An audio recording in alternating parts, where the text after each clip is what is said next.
During the 14th century, Europe was ravaged by the bacterium Yersinia pestis, also known as the Black Plague. It killed as many as 30 to 80% of the people, depending on the geographic location, and it took more than 150 years for most human population to recover in number. However, they did eventually all recover and prosper. Population of other species have not been so lucky. During the last 150 years, several species of Hawaiian honey-eater birds have died out altogether from avian malaria following the introduction of the parasite and its Culex mosquito vector. Viruses like canine distemper virus were associated with the recent near extinction of the black-footed ferret and are a significant conservation threat to many large African carnivores. Ebola is now the nail in the coffin for some of the few remaining wild populations of gorillas. In the face of this, it's natural to ask what type of pathogens might drive its host to the brink of extinction and beyond. Surprisingly, it may not be the grisly ones one would most quickly think of. When we think of pathogens with a major impact on human population, we might think of acute, highly contagious pathogens that cause sudden and major epidemics, such as smallpox or pandemic flu. With high case fatality rates, such agents may reduce population size.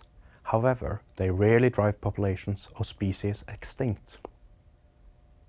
The reason is the inherently self-limiting nature of such pathogens.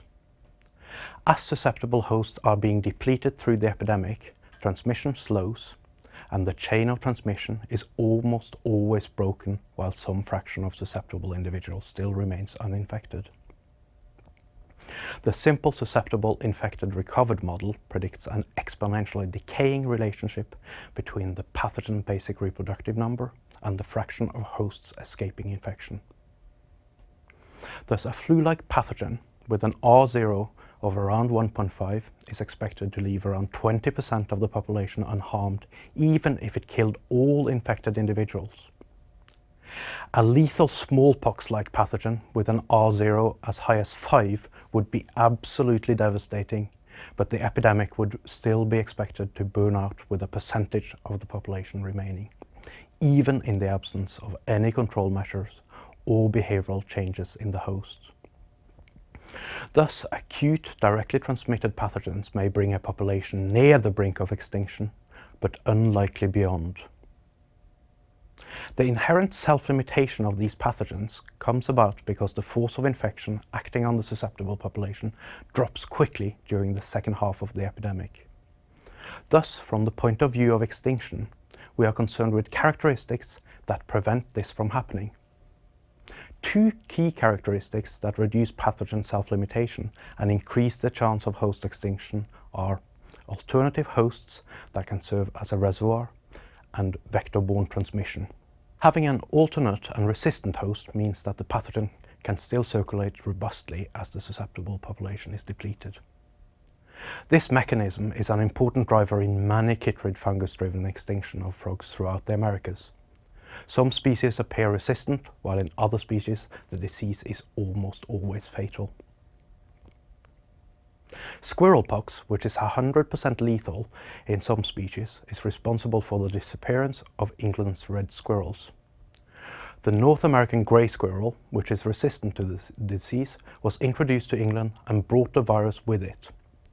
The red squirrels has been wiped out, while the grey squirrels now has a thriving population that serves as a robust reservoir for the virus. Having a blood-feeding vector can also secure robust circulation as the hosts become rarer. The vector needs its blood meal and will increase its focus on the remaining hosts. This is how flea-borne plague recurrently kills entire prairie dog villages in the Midwestern US. Once a flea is infected, the bacterium often even blocks its digestive tract to increase its biting rate. Thus, the force of infection even increases as the epidemic progresses. Jumping from host to host, plague quickly spreads through prairie dog families and villages, leaving nothing but death in its wake. Native Hawaiian birds evolved in the absence of avian malaria, and many species are extremely susceptible to the parasite. These birds experience the double whammy of getting infected by a highly virulent vector-borne parasite and being surrounded by numerous introduced bird species that co-evolved with the parasite in their native range and serve as resistant reservoirs. Avian malaria has been implicated as a significant contributor to the extinction of at least a dozen Hawaiian bird species.